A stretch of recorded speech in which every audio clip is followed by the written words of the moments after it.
Hello! I don't usually make videos in this format, but in the interest of screaming into the void for catharsis, here I am. As you can probably tell by the types of games I highlight on my channel, I play a good amount of Forza and some other driving games. They're definitely not all that I play, but they're a genre I'm heavily invested in. The Forza Horizon series is one I've sunk a lot of time into over the years. Like, a lot. And especially with the latest release, I've noticed the trend of stagnation that's affected much of the AAA games industry is showing up here too. And that bothers me. Especially with a new Horizon around the corner, which is likely going to be more of the same, but in the pretty new setting of Japan. Another thing that bothers me even more though is how Forza Horizon specifically seems to exist in a weird gray area that I love, but which almost no other game in the genre comes close to.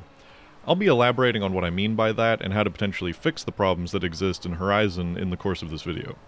Before that, though, there's a few pieces of background information that are really important context for what I'm trying to explain, so we'll go over that real quick.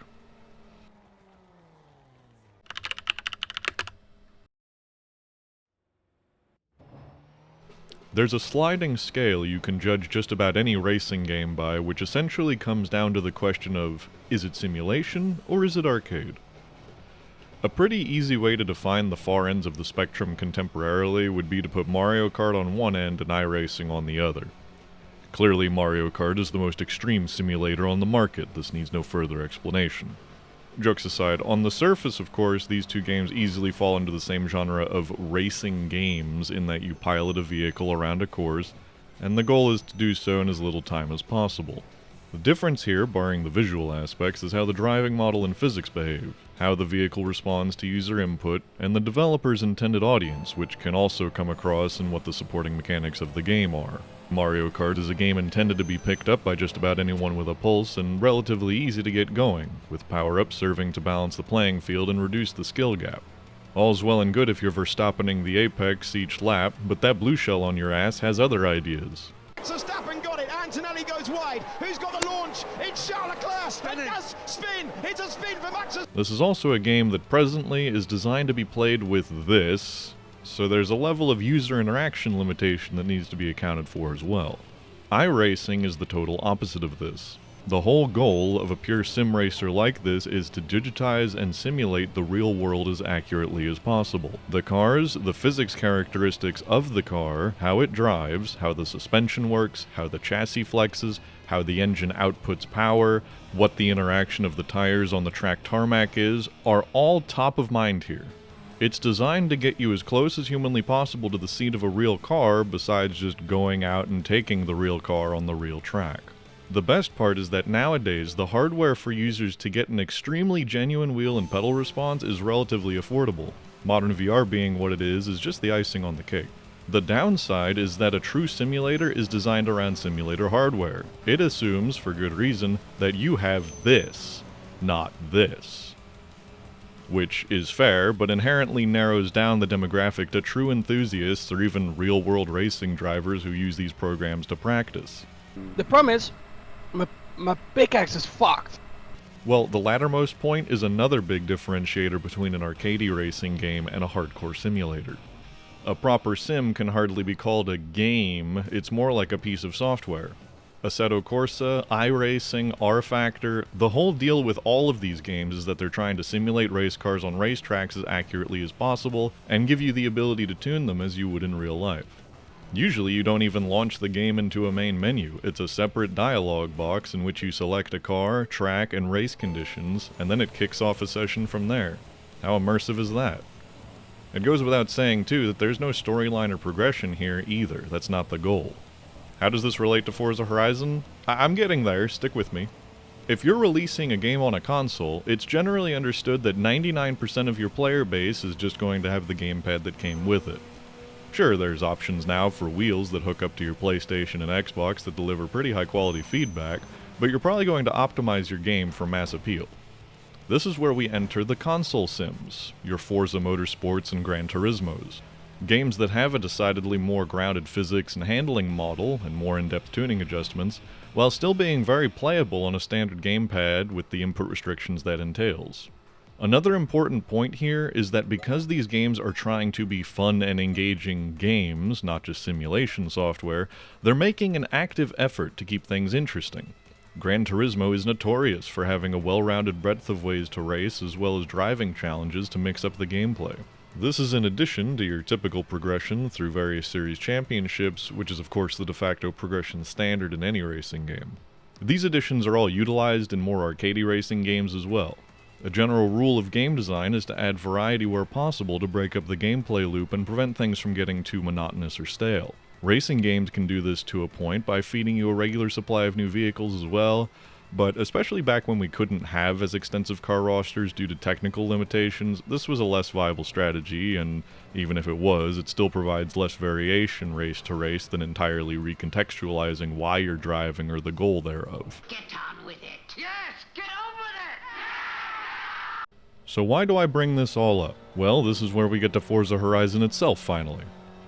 Forza Horizon is very unique in my eyes for combining several key things from both the arcade and simulation halves of the spectrum. The driving model is based upon Forza Motorsport, which, while a console sim, is still a sim of a sort, and it's changed a little bit to be more forgiving to a casual player, but is still more grounded than a wholly arcade racer like Need for Speed. Likewise, the vehicle tuning is also carried over almost one-to-one from Forza Motorsport, which is very unusual for an arcade-leaning racer, and adds a lot more depth and complexity for those who want to dabble in it. And finally, they did this in the context of an open-world game that also has some form of storyline and characters. Now, I am conflating the old and the new a bit here. The first game was the only one I consider to have actual strong characters in any attempt at storytelling, and that did not have the in-depth tuning system from Motorsport, just the parts and upgrades. We only got tuning from Horizon 2 onward, but my point still stands that this is a very unique platform with a lot of potential that's kind of hard to come by in the racing game space. Having this many sim-adjacent elements in an open-world sandbox environment, and with the fit and finish of a developer getting big studio funding, is like a unicorn. Unfortunately, despite this, there's more than a few issues I see plaguing the franchise, which is why I'm making this video at all. Stagnation, regressions, and what I feel are some symptoms of an identity crisis. So let's get into it. I'm going to start with a few direct comparisons to Horizon 1. Now, I'm not going to say that Horizon 1 was a masterpiece. This is a one-strike and you're out deal. Okay, I get it. No dangerous ass clown behavior.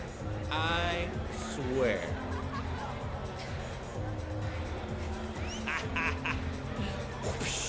Because it's, not at all.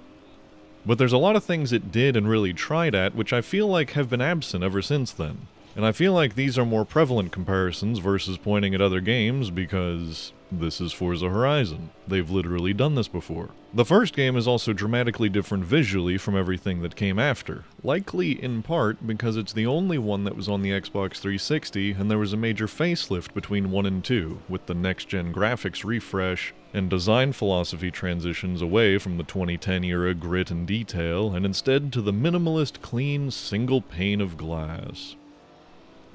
Alright, Forza Horizon 1, here we go. You play as protagonist man in your Volkswagen Scirocco. There's this thing that's just gearing up called the Horizon Festival in Colorado. You hear over the radio that the next handful of people to reach the festival site get free wristbands to be competitors in the heats. You make your way down there as fast as you can and barely snag the last one cause you're just that good, even in your old-ass, clapped-out Dubbermobile. And the lovely woman who gives it to you is a festival organizer who's basically going to be directing you the whole time and giving you status updates along the way.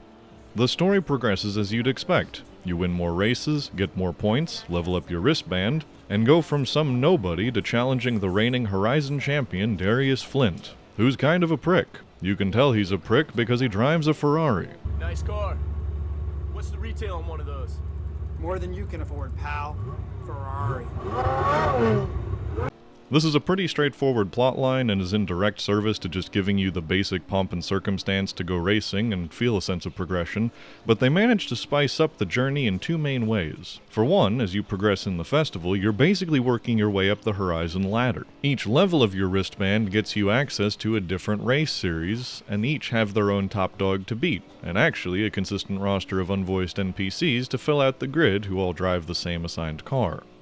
But anyway, you and the reigning series favorite will basically hurl insults at each other, duke it out on course, and eventually when you beat them, they challenge you to an off-record one-on-one race, in which they give you their signature car if you beat them. And all the while you're going through these series events, you'll hear additional lore drops and interviews on the radio, which gives you more background on whoever you're competing against in the given series. This is a really cool detail, because even if the characters themselves aren't the most well written, the degree to which they are fleshed out and act as your interim competition as you work your way up to the big cheese of Darius, and they have a persistent choice of car that kinda matches their personality and racing style, automatically adds so much to the flavor of the game. No way you beat me to that wristband. I do this for a living. Let's go again. Just you and me. Haley Harper is wife, and you can't change my mind. These are all sanctioned races by the Horizon Festival, though, closed-off street courses. But of course, Horizon needs to have the spicy edge of illegal street racing, right? Well, in Horizon 1, they implement this as a whole separate series, hosted by one of the Horizon Festival competitors after you beat him out of the next level wristband. Now, the Horizon series since this game included street racing, but not in the same way. See, the illegal street racing serves as a practical gameplay function in Horizon 1, besides the races just featuring pedestrians you need to dodge, since these are open roads and unsanctioned by the festival. Horizon 1 has a significant car roster. Not as much as we have now, but still a good variety. But cars are expensive, as are the parts to upgrade them. Unfortunately, the festival event races pay peanuts, which is especially frustrating when you consider a lot of the homologation requirements on these events that will sometimes require you to buy a new car to even partake, let alone be competitive. This game predates the wheelspin reward system, which, in my opinion, over-rewards the player with money and random cars. So how do you mitigate the grind? Well, you do illegal street racing. The payouts here are an order of magnitude larger than the official festival events, and while you may not be progressing to the next wristband level by doing them, you're raking in cash to use towards the end of making your cars more competitive. Especially since the only street race eligibility requirements are a particular performance class. It doesn't get any deeper in the weeds than that. So even if you made a really bad investment in a crappy car, guess what? You can still claw your way back up without much time lost.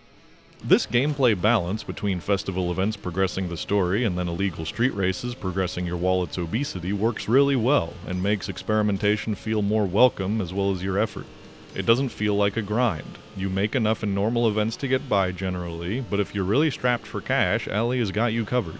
But what we got right here, it's a different kind of experience. So anyway, you go through all of this, there's the showcase events here and there too for more variety, and eventually you become the great and mighty Grand Champion of the Horizon Festival. Time to party with the Grid Girls. So that's the first game, and if you've played the last several Horizon titles, you might already be catching on to what I'm about to say. Immediately in Horizon 2, we've got fewer and more lax in-engine cutscenes, which, to be fair, is still more than we've had in later titles, but which already expresses far less characterization. Your only characters here are the kind of annoying festival host and your mechanic. Hey, Ashley, I didn't know you were here today. Yeah, with that rain, we had a few spin-outs. My work's all piled up. Hey, guys, this is Ashley. She's in charge of garage services for Horizon. Hey, guys. Okay, getting down here was a bit of fun, but now it's time to get serious. I want to find out who's the best driver. Aren't you the best driver, Ben? They had a race against you. Come on. I paid her to say that. And I guess the GPS? She talks sometimes. I feel like the culprit here is the introduction of the Drivatar system, which pushes a shift for Horizon 2 and the games that followed to be more social live service games. You're not racing NPCs, they're your friends and other people online whose driving habits have been analyzed to form a digital doppelganger. Wow, so cool, even though since its inception the system doesn't behave much differently from normal racing AI with rubber banding galore.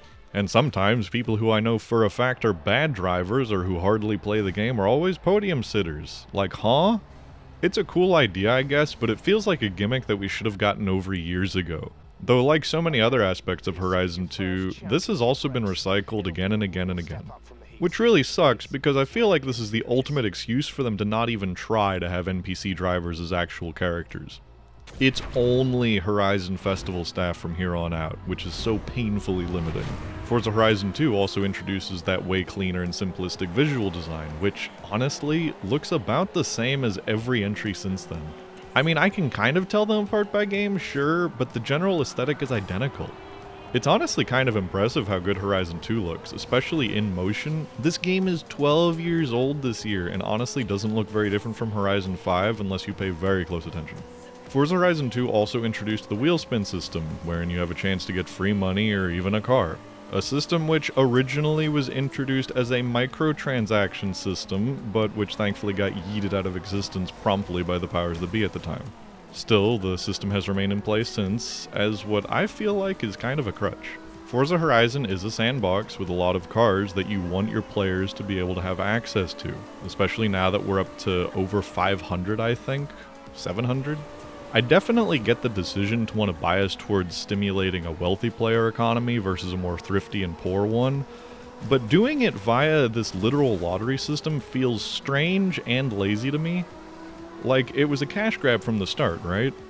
But even after that plan to charge for it as a microtransaction failed, every single Horizon since 2 has featured wheel spins. I feel like this was done because they already had the system in place and it worked well enough to give players the financial freedom to buy whatever cars they wanted without just making everything free. It's almost like an illusion of progression. Anytime you level up, you get 30 seconds in Scrooge McDuck's money vault to pocket as much gold as you can before you get kicked out. This, compared to the far more grounded pomp and circumstance of illegal street racing having higher payouts but at the cost of not actually progressing the story, feels like a step backwards. There's way more creative ways to give the player financial freedom that they also feel like they've earned, as opposed to just a loot box that always puts you ahead of where you were before. Anyway, besides that, Horizon 2 does have the full tuning system for motorsport, as I mentioned earlier. Both parts and the actual tweaking, and honestly this game lays the foundation for every Horizon that's come out since. Sure, we're in a different location, with a slightly different car roster each time, but it's all kind of the same. There have been differences in each successive release, but they feel so incredibly minor, it's hard to really think of them. Usually it'll be like a handful of smaller, inconsequential changes, and one or two somewhat large mechanical feature adds that, in the grand scheme of things, still don't change much. I mean, what, you get to pick your character from a pre-made model in Horizon 2 or 3, then in Horizon 4 I think you could swap the hairstyles and give them clothes, and now in 5 you can pick which voice they have for the handful of lines they've got, as well as some more superficial visual adjustments. They've been recycling the same character models for 12 years. 12 years? Come on, man. Bigger changes. Okay, so 2 was a huge paradigm shift from Horizon 1, I will certainly give it that. But the rest? I mean, I can probably just go through this patch note changelog style. Let's go. Horizon 3. You can pick the order in which festival locations appear. Amazing. You can also make custom events and championships here with specific homologation rules. Cool, cool. Horizon 4. Seasons, including the snow from the Blizzard Mountain DLC in Horizon 3. Player houses that just act as additional garages, the ability to change clothes and hair. Then later we got the ability to make custom routes on custom events, which, cool, but also not an earth-shattering change, I feel. Horizon 5, voiced player character, prosthesis options, and the ability to place objects when making a custom event track. And also a more in-depth custom rule menu for events, which is a pretty neat idea, but also it was broken in multiplayer anytime I tried using it. I'm not going to sit here and pretend game development is easy, I know it's not, but when you're a developer that has the Microsoft machine behind you as one of their top franchises, that excuse doesn't really fly as well. You'll notice I haven't really covered any of the storyline progression in any of the games beyond 1 or 2, and the reason for that is because there really isn't any. The mainline progression has been as simple as become the Horizon Festival champion and make number go up to unlock more events, pretty much since 2, definitely 3. Side characters do exist, like I said, but they have all the personality and depth of cardboard. They mostly exist as a check in the box for like, here's your festival organizer person to tell you how awesome you're doing.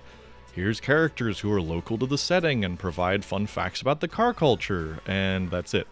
There are the Horizon stories they introduced in 4 and are here in 5, but these just aren't interesting or engaging at all, I feel. And I think this is in part because they live in their own little bubble separate from the rest of the world. They're totally inconsequential. It's all very sterile and soulless. Like, when I say these characters are just here to deliver fun facts, that's truly it. That and the occasional Marvel wannabe quip. These characters are also by this point barely seen in-game and are rendered with as minimal effort as possible, typically in the background using canned animations during an event start screen. We've really not had any cutscenes as such, besides like the very starting stuff which all the games like to do, since Horizon 2. And even then, it was a big step down from Horizon 1, which had pre-rendered cutscenes to at least introduce all your characters and give them more individuality and clue into their personalities and motivations. I think the reason they feel so empty is because they're much more like corporate mascots than actual people, if that makes sense. The way they behave and all the words that come out of their mouths all serve to fit a very specific utilitarian purpose. There's next to no real humanization or characterization. It's literally just to deliver you information or give you a directive shrouded in very fake kids show level enthusiasm. The radio DJs, which I've not really mentioned up to this point, have a similar problem, though they're literally just radio announcers doing a broadcast, so I feel like that's going to be the case regardless. Forza Horizon has effectively been distilled down into a very bland, safe product. The core gameplay is still fantastic, don't get me wrong, but I feel like there's been zero effort or interest by the dev team to try and build something more interesting on top of that. Remember the hype over the ability to change the colors of your brake calipers between Horizon 4 and 5? They were making that out like it was a huge deal. Who cares? Even the car meet system they've hyped up for Horizon 6 is just a reintroduction of the same system that existed in Horizon 2 and 3, which was for whatever reason absent from 4 and 5, probably because people didn't care enough about it for Playground games to include. They're just coasting along and plucking at the low-hanging fruit when they can because they know they've cornered the market on simulation-adjacent open-world racing games, and because so far every release has had positive acclaim, they know they've got a reliable customer base that's going to make back the dev costs and pre-orders alone. Though this malingering may also be in part due to another problem I feel the series faces, which is that of an identity crisis. It doesn't have a clear vision anymore of what it wants to be. Yes, it's a pretty shallow live service game, but there's hints at what it wants to do as it tries to ape other games in the space. The house purchasing specifically is a half execution of a concept that's existed since Test Drive Unlimited back in 2006, and which Ivory Tower implemented pretty well in The Crew 2. So what is Forza Horizon trying to be? It's not a simulator, that's pretty clear. It's definitely trying to be a more approachable game, even as compared to Forza Motorsport, which is hardly a sim by the metric we used earlier. I think it's caught in this awkward middle ground between trying to be a live service sandbox and some kind of lifestyle game, which is also stupid because these are not mutually exclusive things.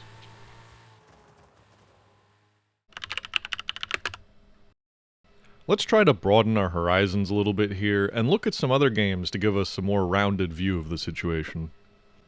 Test Drive Unlimited. I'll start off with a game that I feel is actually very similar to the Forza Horizon concept in many ways, but predates it by about 6 years. Test Drive Unlimited, which I mentioned about 2 paragraphs ago. It's really interesting looking at this game now, because if nothing else, it is absolutely a source of inspiration for Forza Horizon, especially from 2 onwards. Test Drive Unlimited is the de facto lifestyle driving game, in that you pick your avatar, you fly to a very impressively detailed and densely populated replica of Hawaii's Oahu Island, and from there you just race cars, buy designer clothes, bigger and nicer houses, and, of course, more cars. Drawing a line from TDU to Horizon as you go blow by blow makes it really seem like there's some conscious decisions being made by Playground Games here, especially for Horizon 4 where we have house purchases and full clothing customization for our character. Trying to make the player feel more connected to their avatar in this way definitely aligns with the lifestyle game perspective, but I still feel like Horizon's implementation is lazy. The clothes are whatever, they don't need to be name brand or anything, but the fact that we draw the line at having players be able to see the interior of the house that they bought and instead just work on the car in the driveway just reeks of half-baked. Not that it needs to be crazy in-depth, we already have some form of walking in-engine as demonstrated by former motorsport titles, and the present ability to walk around and sit in your car, why not just contextualize that to an interior space? Hell, why not have a garage we can walk around in? I think Motorsport 7 had that. And now, of course, I need to mention they call out this very thing as a feature in some of the Horizon 6 promo material. A garage where you can pick what cars you want to have on display. Clap, clap, clap. It only took you 2 entries and 8 years to add an interior to a building. I'm getting a little agitated, let's move on. The Crew 2 and Motorfest. I'll be the first to say I'm not the biggest fan of these games. For one, the lighting screws with me really bad, and two in particular, to the point where I find it hard to see sometimes, like the contrast is too low. I'm not colorblind or anything, but I don't know how to explain it. Anyway, these games I feel like serve as a pretty good modern comparison point to Horizon, even though they are definitely more arcadey and are trying to do more than just cars, also including planes and boats. But as an open-world live service racing game with lifestyle elements, it's actually the closest competitor we have. Motorfest in particular is also leaning heavily on the Test Drive Unlimited influence, as it's also set in a large, loving recreation of Hawaii, but is also emphasizing a lot of your player avatar individuality and just having fun doing various tasks in the space. It's definitely a bit too far on the live service side for my taste, and trying to be a game more than actually being immersive, especially with how many floating UI elements exist in the world to mark event spots or speed traps or whatever else. Like in The Crew 2, which gives it an MMO vibe I'm not into, but oddly enough, it has a lot more moments of genuine immersion and characterization that I feel like Forza could learn from. I don't know why exactly, but the variety of characters you do meet and how they interact with you, typically during and between race events, just feels so much more organic and fresh in a way that I never feel with the modern Horizon characters. Like, one of the first race series that you do in Motorfest is structured as a scenic tour of Hawaii. Yes, you're racing from one scenic location to the next, often in pre-selected vehicles that suit the local car cultural theme of the area, but during this you're getting the tour guide treatment by someone who's on the radio and also racing you. I'm struggling to find a reason why this sits better with me than the Horizon execution, but I think there's something about the acting and the fact that you're still racing the individual that grounds it more. You're not just driving through checkpoints with the speaker in your passenger seat or in your ear, you're doing a cruise with this person as part of the group. There's a whole energy to the game and all the characters that just gives off such a chill vibe, I suppose. Like, we're all here on vacation, just hanging out and having fun.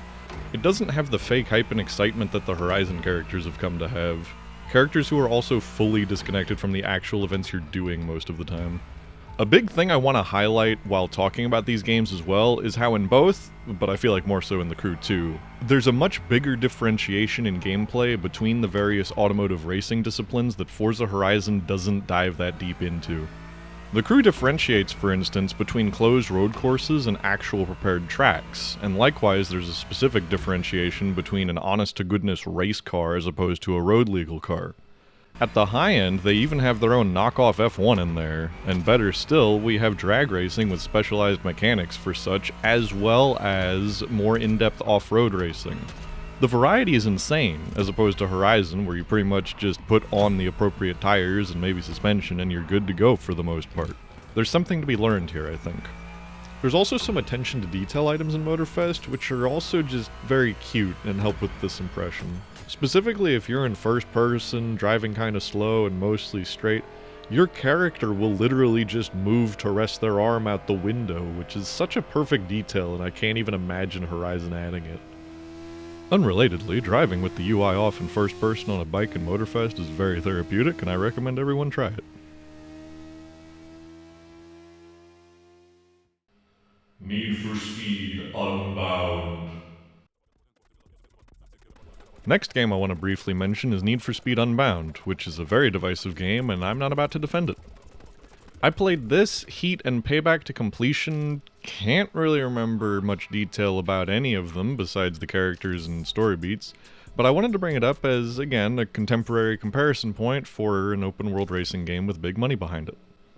Need for Speed as a series is very opposite to Horizon in many ways, mostly by virtue of trying to actually have a story, even if it sucks.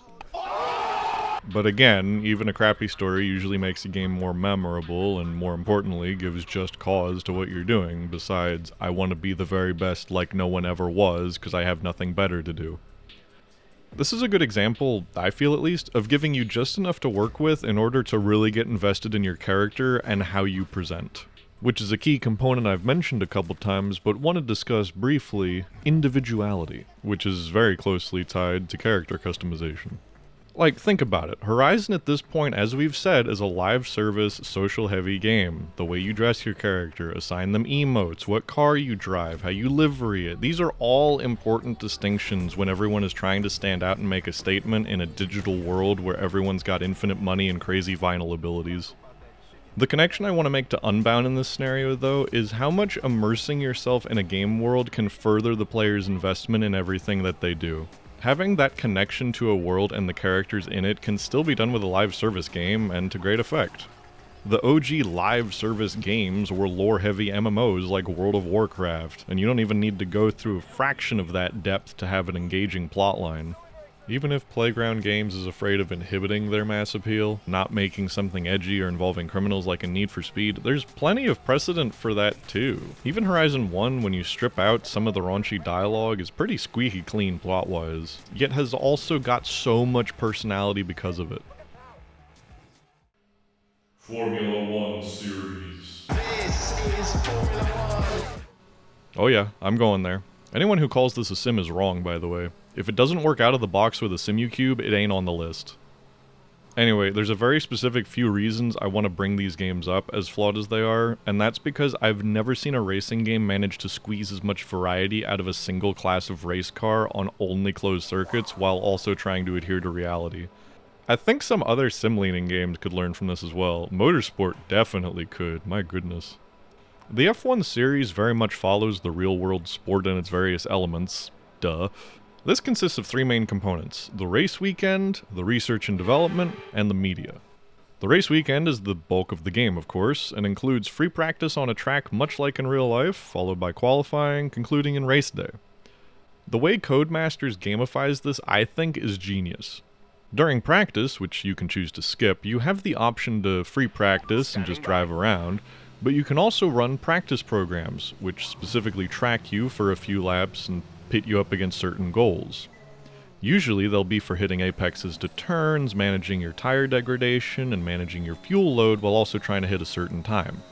These programs actually help to get you a little bit better at racing the track by putting up guideposts and telling you in real time how you're doing, so you have the immediate feedback in the moment, as well as what the overall result is.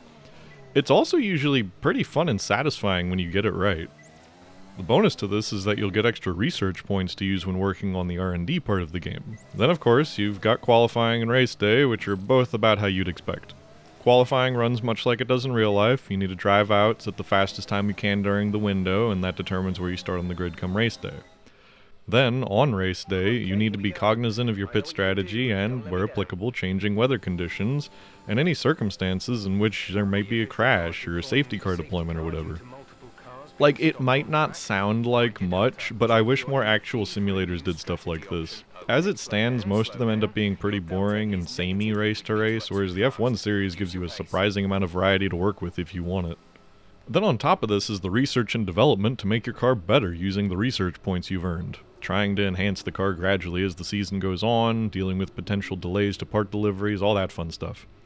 It adds a nice sense of overall progression to the game and rewards making use of those practice programs, especially if you start with a backmarker team and build them up. Then for the media piece, typically you'll just get asked a question or two after each race by a fictional member of the press, and your answer will affect the morale of your team or your relationship with other drivers on the grid. It's a small thing, but further helps to immerse you in this world of F1 in which you're a big shot driver on the grid. I don't think Forza Horizon should have a research system. That's delving a bit too far into the racing game or RPG rabbit hole. But having more formal track events, having pit stops, gamifying real-world race aspects like the practice, and having the occasional media involvement, especially since you're a rising star at the huge Horizon Festival, would be very appropriate, I feel. At the very least, pit stops and strategies as options. Like, come on, we have the full fuel and tire wear system from Motorsport that gets activated with sim damage, so why is it impossible to do pit stops? Grid 2. The last game I'm going to talk about before we return to the main problem at hand and how to fix it is another Codemasters title, actually. Grid 2, from the far-off year of 2013, only came out a year after the original Horizon. Grid 2 is very arcadey and gets pretty monotonous with the gameplay after a while, but the thing I want to mention is specifically how it structures its story and gives the player purpose. This is probably a more appropriate example than Need for Speed as well, given it's pretty much entirely G-rated and more directly applicable to the Horizon Festival. Our synopsis here is literally that you're just John Race Driver, you partake in some sanctioned street racing event, and the footage of the event, and you, ends up going semi-viral. And this is back in the day where something going viral was the new hotness, the rise of YouTube and all that. This catches the eye of some wealthy mogul dude who needs a poster boy to basically be an ambassador/recruiter for his big racing series he wants to create. Creatively, it's just called World Series Racing, or WSR. He needs drivers who are willing to compete, so you are tasked with going out to race various driving clubs around the world and beat them at their own game, which I guess is supposed to convince them to join up. As you progress, you're gaining social media followers, both during racing events and during some extracurricular activities like overtake challenges and such. But they go as far as to have these fun cutscenes that show like fake web pages showing the videos, how high the view counts are getting, and eventually it progresses to a bespoke live-action ESPN SportsCenter segment talking about WSR like it's a real up-and-coming thing, and the analysts have a little back and forth about it for a bit. But if we can find a personality and a super uber driver... It's a bit over the top, but at the same time it further helps to ground the narrative while also selling it and making the player feel more of a sense of progression beyond number go up, and having more events that they need to do. You may be wondering why I'm harping on the story aspects, even after we've established that Forza Horizon is likely going to be doomed to be a live service social game for the foreseeable future. The answer is simple. Context is important. The same or similar gameplay, when given the right context via narrative, can feel so much more meaningful and memorable. Take Half-Life, for example. Yeah, of course I'm going to find a way to gush about Half-Life in this video, but it's very poignant here, hear me out. In 1992, id Software released Wolfenstein 3D, one of the earliest true FPS games that shape what we know today. A year later, in 93, they released Doom, which further refined and effectively codified the first-person shooter, becoming as ubiquitous as Wonder Bread and remaining relevant even after 32 years. But here's the thing, while Doom had a story, it was really just pomp and circumstance. You're on Mars, there's demons, kill them all, and that was fine. There's the famous quote from John Carmack, the co-founder of id, which really puts it best. Story in a game is like story in a porn movie. It's expected to be there, but it's not that important. And in the context of Doom, it really isn't that important. Doom is about killing demons, finding secrets, and finishing levels under a certain par time. It's definitely a game, and it's most concerned with being a fun one. It was also a technical marvel for the time. This was a big deal, and it's an important node in the history of video games and FPS specifically, but in the years following Doom, the phrase FPS wasn't used for what came after. No, the vernacular was Doom clones, and they were very popular. Some tried to innovate and build on the platform Doom had ascended to, but nothing really stuck or stood out. Maybe System Shock, but that was about as user-friendly and approachable as a data analyst's Excel sheet. Hey, can anyone hear me? Can we turn the radiation off? Then, 5 years after Doom in 1998, Half-Life 1 comes out and changes everything. Not because of the cutting-edge graphics, not because of the combat, though those certainly helped. It was because it was telling a story in a way that had never been done before. Grasping the first-person part of FPS by the neck and using that as the way to disseminate the narrative. You're not a faceless killing machine, you're Gordon Freeman, theoretical physicist. You're not dropped in a room with a gun to immediately start shooting anything that moves. You're starting your day at work. You're not completing levels to try to get a solid score or a time. You're fighting your way through a research lab trying to survive. You've got allies who are telling you information about the world and who have access to places you don't because you don't have the right security clearance. You can smash your way into vending machines, through windows, jib corpses if you're so inclined. There's a feedback to everything that you do which further grounds you in the world and makes it feel more immersive. This was unheard of in 1998. A total recontextualization of essentially the same concept, shooting enemies with guns and trying not to die in the process. It wasn't the first game to try this, no, but to do so with this level of slickness and polish, this degree of attention to detail, it was a masterclass of innovation on par, I would say, with Doom. You can tell because a lot of what came after were called Half-Life clones for a little while. Imitation truly is the sincerest form of flattery. Bringing it back to Forza, this is the kind of thing that the franchise is missing. The core gameplay is fun, the driving feels good, the customization is good, the in-depth tuning is fantastic. The environments are always stunning. But it's leaving a lot on the table by not even trying to draw you in with some kind of reason to do what you're doing besides racing for racing's sake. This is part of the reason I mentioned Grid 2 and Need for Speed Unbound earlier. Like, Unbound. It's a pretty cliche-heavy story. Your bestie basically turns to the dark side, steals the project car you spent a lot of time and effort building together, and a lot more cars besides which, from the father figure mechanic you guys both work with. And with the car that used to be your guys' project car, she becomes some kind of masterclass street racer and purveyor of criminal activities. Your whole goal is to make enough noise in the street race scene to eventually be able to challenge her and get the car back. And also knock her off her high horse because, girl, we were like totally together forever. What the hell? All the while, you're upgrading your car to try and stay competitive and getting higher end cars to that end as well. And this is why you're also trying to dodge the police and not get yourself arrested along the way. And they do this on a time limit. You've only got a couple weeks before this huge race, which is basically your only opportunity to go head to head with her. So there's the pressure to that as well, which, I mean, mechanically it's a bit of a pain because it discourages experimentation in my opinion, but I appreciate that they committed to it. This is in stark contrast to Forza Horizon as of the past several entries. It's purely a gameplay experience operating under the story is expected to be there, but it's not important philosophy. But I can tell you, if Playground Games decided to try just a little to actually put some kind of story in, something more than the bare minimum of pomp and circumstance, they'd have even more of a winner than they do today. I'd say they have a golden opportunity to make something that could rival Need for Speed Underground, and they don't take it.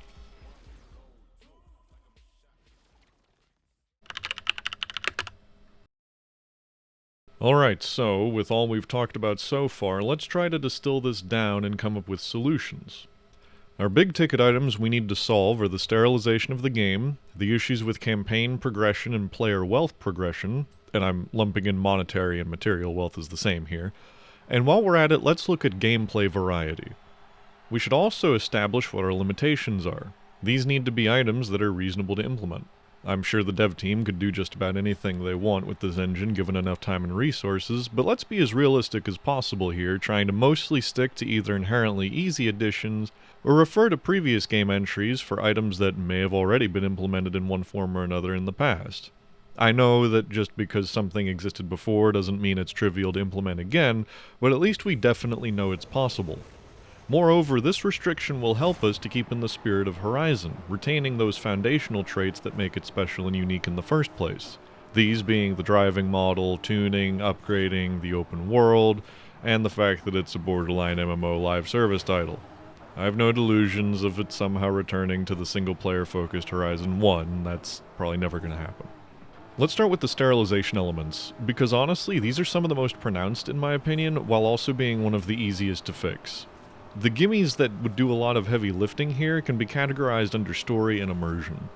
So you, the player, are a participant at the Horizon Festival. Duh. Keeping in mind the live service MMO nature of Horizon nowadays, I think the best approach here would be to say that each player starts as just another random racer, maybe on a low rung of the racing ladder. Not unlike the setup to Horizon 1, although here you didn't just miraculously get the last wristband, you just applied to be a competitor and got accepted. Using the time-honored Horizon tradition of wristbands, let's say you start with a white wristband. No color, you're devoid of experience, you are the lowest of the low on the festival ladder. Your point of contact for the festival is some generic person, let's call her Hannah. You are nothing in Hannah's eyes, one of dozens of the drivers that she manages.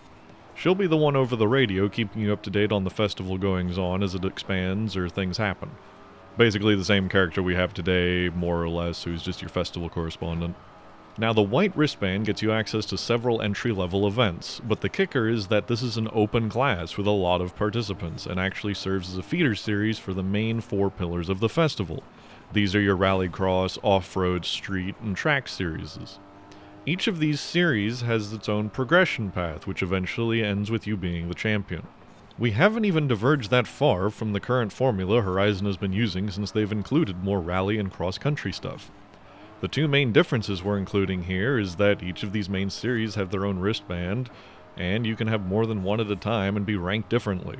For example, you can be top in the world at Street Series and still be a non-rate in the other categories. This is a progression model we've otherwise had before. Now, granted, they have this in a form today with the Horizon Adventure stuff, but at the same time, it's just arbitrary showcase events that then lead you to unlock more of these tickets. There's no actual relation to the event series that you're unlocking more of. The bonus at the end of this would be to get all of the max level wristbands and then doing some big Goliath-style mixed surface event triathlon, or quadathlon? To prove you're truly the master of motorsport or something, which obviously would be a huge deal to not only be the title holder for every series at once, but also win this big multi-discipline event. This would be a victory lap of a sort, because I'm not sure how many Horizon players would ultimately end up doing this, but it wouldn't be much overhead to put it in, and it further solidifies this is kind of an achievement. The bigger inclusion I would make here is that of having several more defined characters we've not talked about yet. Each series you enter, you'll meet some of the competitors. Each one has a reigning champion, but besides that, there's still established regulars, as well as other people who are green to all of this like you are. You'll also meet a fellow driver near the start after getting your white wristband, who serves as a friendly rival type. Now you may be saying, "What? NPC drivers in my Forza Horizon? You can't get rid of drivatars? That would be crazy!" And you're right. That's why we would have NPC drivers alongside drivatars. I don't know the details of how drivatars work today, but I know we have had coexistence of NPC drivers with static non-Xbox usernames in the past. I want to say in 3 or 4, if you're playing in offline mode, they get these more generic names like John and Eric and stuff. Either way, this would function somewhat like the events in Horizon 1, where you have certain familiar faces that only show up in specific events or event types. The track champion probably wouldn't show up in Rally, you know? Unless maybe that's a character thing and they're trying to get both championships, but for track events they're always top of the board, and Rally they're more like a midfielder or something. There's a lot of subtle storytelling you can do here with stuff like that, or even having our named competitor NPCs show up in some other stages or given series. Like maybe you just got all the newbies in every race for low-level events of the series, and they taper off and get replaced by the regulars as you move higher up the chain. This wouldn't be but maybe half the field per race either. If we stick to the standard of 12 contestants today, including the player, you'd presumably have the reigning champion taking another slot, and maybe even split up the remaining 10 between drivatars and NPCs. Maybe there's some kind of flair on the nameplate to differentiate a drivatar from an NPC as well. So our head count so far would be the rival, the festival coordinator Hannah, let's say we have our go-to mechanic as well, 4 reigning series champions, and 40 throwaway competing drivers. Now, yes, that's a lot of bodies, even for throwaways, but they don't even need a voice or a face. They just need a name, car preference, series, and competency level. If we divide this by saying we actually want to characterize 4 competitors per series, 2 skilled, 2 unskilled, we cut this down to 16. Still not 0, but they're probably only going to speak a handful of times each, and literally could get by with 1-sentence personality sheets. He runs a flower shop normally. She loves crystals. That dude is a salaryman on vacation, and so on. A lot of these folks are probably just normal people who also happen to be super into racing and the vibe of the Horizon Festival. Like, you'll have plenty who are actual gearheads, but the Horizon Festival being like a Coachella music thing implies to me you've got way more walks of life coming from all corners to check it out. Look at the F1 audience since Drive to Survive got popular and tell me every single one is a car person. I dare you. So by doing this, we've now made the Horizon Festival feel more alive by adding a few unique names and faces, and we've also started work on our progression system by having the series wristband structure. Now that we have our characters, how do we utilize them in context to the player and gameplay to add more flavor? Well, we've got several ways to go about this. For one, having familiar faces in each event driving a preferred vehicle, maybe with a preferred livery, is already going to add something. The player can deduce things about these nameless, faceless drivers automatically from here. You can also establish that drivers have a myriad of ways to contact each other if they so desire. Kind of a given with social media being what it is these days, I know, but this still opens the door to brief interactions down the road that could easily just be totally random.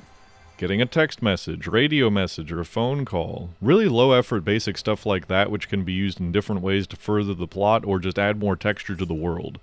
At most, you're grabbing a voice actor for a couple lines, and then at minimum, you're getting artwork for a character portrait and putting some text on screen. Pretty low buy-in, if you ask me. Ideally, though, you would have at least 1 or 2 cutscenes introducing these people as you encounter them, likely before a race event. So you meet the rival in a cutscene early on when getting your white wristband, you meet the noob drivers of a series when you first sign up and win a race there, then you have the midterm cutscene in each series where you meet the more experienced drivers and the reigning champion. Then probably some bonus cutscene whenever you beat the snot out of the reigning champion. Even if you ignore all this though, you could again probably get by with voice-only messages and having an in-game little journal or codex that gives you a one-page description of the person to be able to tell them apart from everyone else. And this is all fully optional and non-intrusive to the people who don't care about any of this either. You can easily ignore all of this, cutscenes or no. This is basically how they've been doing it for the past several games, minus the codex thing, which would really just be a case of adding a couple UI elements in a menu. It's not difficult. Like I said as well, these don't need to be developed characters either, so you don't need to worry about writing some masterpiece. Now you may be thinking to yourself, wait, wasn't he complaining about all the cardboard characters earlier? Isn't he just suggesting the same thing? Well, for one, I'm just keeping these characters shallow to make things easy. In a perfect world, they would be more developed and we'd have side plots with them and their various struggles. Regardless, we had cardboard characters back in Horizon 1, but they were not squeaky clean mascots exuding this fake enthusiasm. You can be shallow and generic without being soulless. The other big thing here is that these are characters that are fellow drivers. All we've had since Horizon 3 or thereabouts are people on the sidelines talking in your ear. This would be a way to have characters who are also in the thick of it like you are, and thus be more relatable while also adding a different, interesting perspective. This also gives you pretty organic ways to ping off into side content. The Horizon Stories stuff can come up naturally through an interaction you have with a character from a certain series. Though I guess the problem there is that you need to get to a certain point in a specific series to unlock that. Doesn't need to be though, you could just have a flag that says if the player hasn't unlocked a certain side quest yet, they just need to progress a certain point in any series to then get given it by whichever character. If it's a track character that hits you up while you're doing that series, that's easy. But even if you're doing off-road, maybe they heard about you through the grapevine or something and reached out. Again, with the magic of social media, everyone knows everybody, even if they don't. The dev cost is just having a different line of dialogue depending on how they reach out to you. Okay, so we now have unique characters to add more flavor to the game, a modified series progression system, which is just a more diegetic wristband system, and just adding these things, we have the power to make a story that's as compelling and memorable as Horizon 1. Which is really all the more I feel Playground Games needs to do. The basic story beats are probably always just going to be climbing the ladder to become champion, and I don't think Horizon necessarily needs to go more in depth on that or make a hard switch to a crime drama like some other series. I just think that having characters to ground the world and make your advances feel more significant is important. If I'm just racing to see number go up, why am I racing? The context matters for an engaging experience, let alone a memorable one. While we're still on the subject of immersion and trying to dip our toe more into progression, I think it's high time Playground Games invested in some kind of new avatar system. Not the end of the world if they don't, but even having a rudimentary optional face edit thing instead of the same avatars we've had for around 10 years now. Also, houses with actual interiors and walkable garages, for the love of God. The interior of the house doesn't even need to be walkable. I can compromise on that. Just have it as a backdrop for the menu while you're in there. That would be fine. Just some actual tangible difference. A different closet you see your character in when you're modifying their appearance, maybe. And for the garage portion, it could even be the case that smaller, cheaper houses only have 1 or 2 garage spots, while the bigger ones let you show off more of your collection. This part I think I heard, like I mentioned before, might already be coming to 6, which, cool, but I'm also still not over the fact that it's taken this long. I don't remember if the games already gate this, but the housing could also be a part of the progression. Like, not only do you need to have the money to put down, but it's not until you hit certain points of a series progression that they even come up for sale. You could incentivize buying houses by limiting the player's total card collection based on their garages, but that bias is way more on the annoyance side to me. I think when we're literally hoarding hundreds of cars, the ones that aren't on display are just being held in the festival somewhere. Moving back to the core gameplay, let me further expand upon the wristband thing.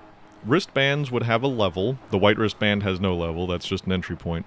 But the wristbands for each series do. Every 3 or 4 races you finish in a podium for a given series, you gain the next level, which unlocks another 3 or 4 races. Again, not far off from the current system, but these would likely carry with them idle comments from the various characters as you move up, and passive acknowledgements as you grow from a nameless rookie to a championship contender. Next up, as I mentioned before, another thing I'd want to throw out is wheel spins, which is probably going to be pretty painful, but I have some ideas. I'm going to immediately assume I can't get rid of them outright, but one thing I can do is reduce the frequency that they appear, since my main issue with them is that their commonality ends up over-rewarding the player majorly. So instead of getting a wheel spin every time you level up, let's restrict this to a wheel spin every time you level up one of your wristbands. Encouragement to keep going, and a nice bonus on top of what you're already earning from races.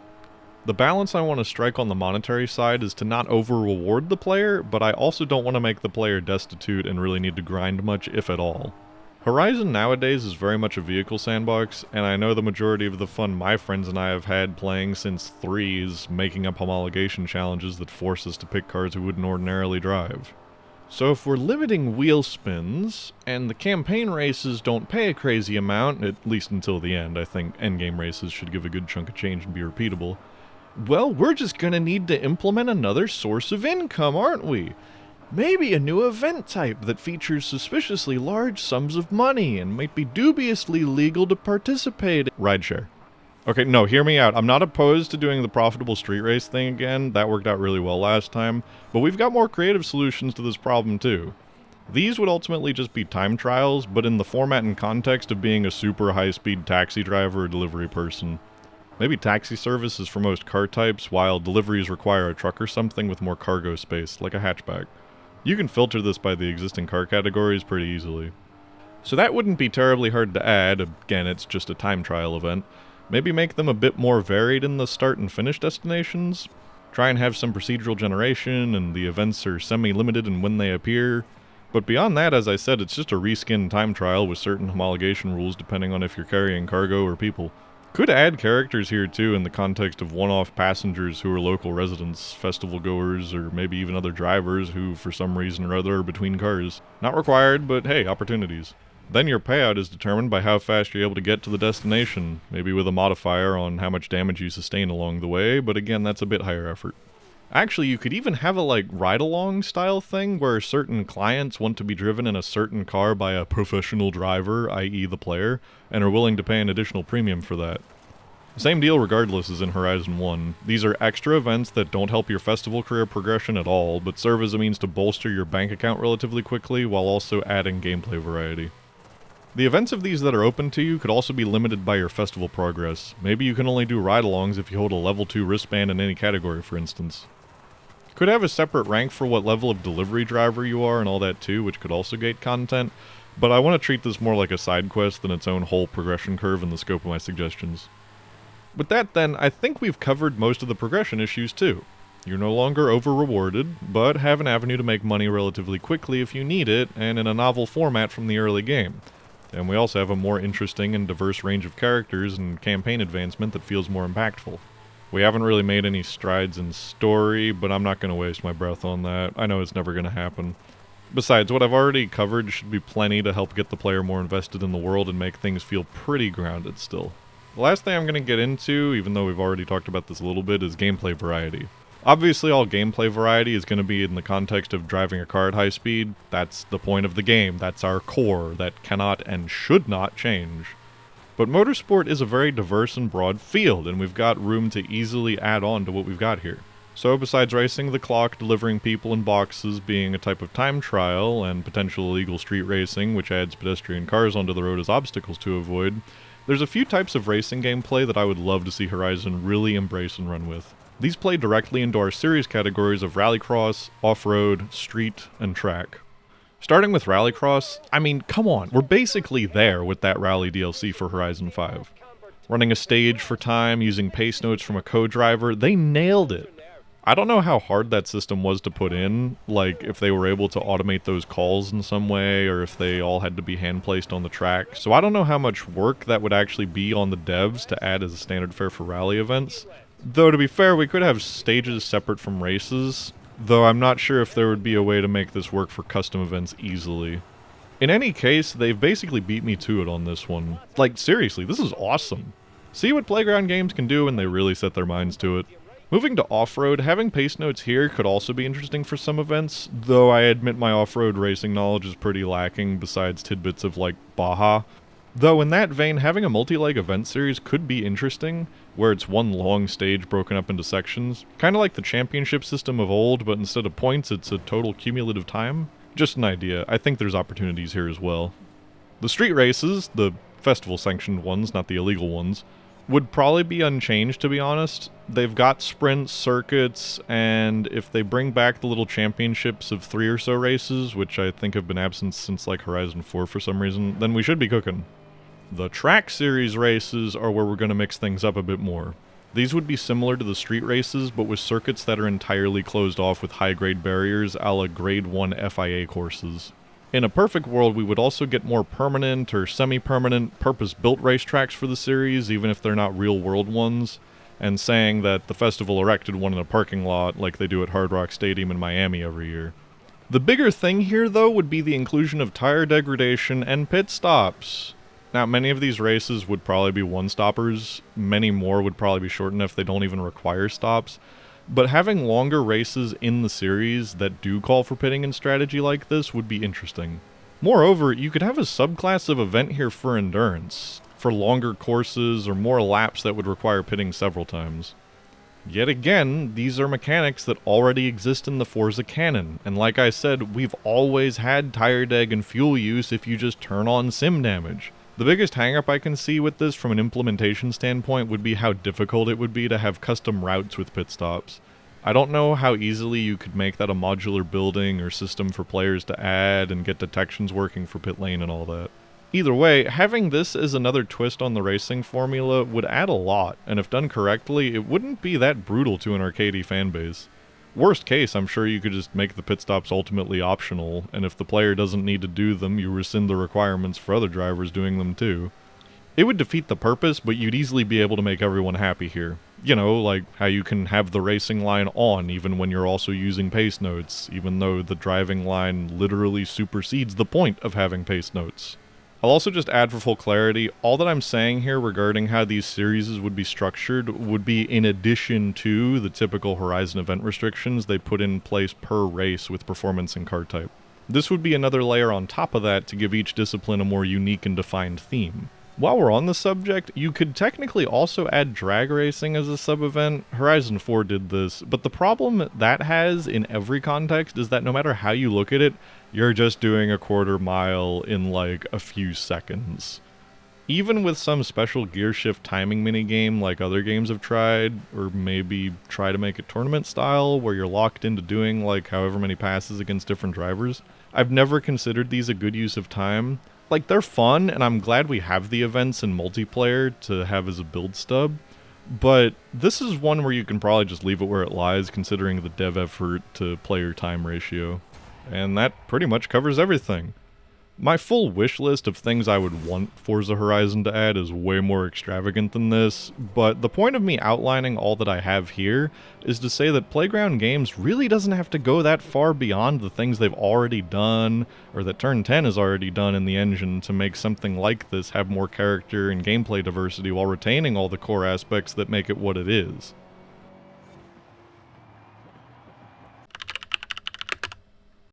So, I've given all my thoughts and ideas on what I feel is wrong, with some relatively low-effort ways to resolve them, but truth be told, I'm not holding my breath on any of this changing. Forza, and especially Horizon at this point, is an enormous title with both a strong pedigree and a lot of Microsoft first-party publishing money behind it. The reason I think it's gotten this stale is directly because of its success and relation to Microsoft and Xbox as a brand. I'm speculating, but it's very possible that there's a lot of high-level corporate review that goes into most of the creative and technical decisions of the game. Going anecdotal for a second, and it's not game design, but I've worked in predominantly white-collar corporate environments for my whole career, even for a certain sports entertainment body. And the scale of Forza being a Halo product for Xbox and Microsoft, no pun intended, means that there's almost certainly a hefty amount of design by committee and marketing analytics that go into it. They have a successful product with a pretty flawless record, Motorsport 8 notwithstanding, which at this point is 14 years old for Horizon alone and 21 years old if you go back to the first Forza Motorsport. That makes for a very powerful name, especially with broad appeal. It is in their best interest to keep things rolling in as safe a fashion as humanly possible for as long as possible. And again, I don't think my suggestions are that extreme or major. In fact, I purposely restricted myself to things that mostly have precedent in prior titles. But even then, knowing the scrutiny that Playground Games is likely under, I'm really not expecting any of this to take shape. The powers that be want to maintain the Shire that is Horizon, and the change coming slowly, if it comes at all. The biggest hope I have, really, short of me being proven totally wrong with Horizon 6, which, yeah, probably not, but I'm sure it'll still be fine, is for some other racing game to try and compete on the same ground. Indie is unlikely, I think, just due to the scale of this world and the breadth of cars, but there's no shortage of medium-scale projects nowadays being made by passionate devs getting funding from smaller publishers that are less risk-averse. Or maybe a bigger publisher makes a moonshot that ends up hitting its mark. Rare, but it happens. Sometimes. Being brutally honest and going off of script here, this video is very late, and I know that. The video itself is probably not to my normal quality standard. I'm recording this while I'm in the middle of editing it. And the script probably needed at least another 2 revisions. There's a lot of fat that could be trimmed, and a lot of verbiage that should have been changed and all that. But this is a idea that has been kicking around in my head for well over a year. It started being written down on paper within the last year as well, and the first script is actually from a while ago. This is the second revision of the script. It didn't occur to me I should probably stick to getting this out before Horizon 6 released, and of course by the time I really wanted to buckle down and work on this and then get it done with that deadline in mind, Horizon 6's early access release was about a week and a half away. So I've been non-stop recording, editing, fixing where I can to try to get this out, and it's so much lower than the normal quality threshold I would try to hold. Not that my content is amazing anyway. But if I didn't get it out now, I don't know how long it would have taken me to, so better rushed and sloppy than perfect and never, I guess. Anyway, I think I've talked for long enough. If you've made it this far, thanks? I'm sure even for a video essay this is far more rambling than it ought to be, but I appreciate you sticking around to hear my thoughts. I'm curious to know where other people in the community stand on this. Do you agree? Disagree? Would you emphasize other changes in the next release if you could? Let me know in the comments. I'm really interested to hear other perspectives on this. Keep an eye out for the next video, in which my friends and I will play a rousing game of golf.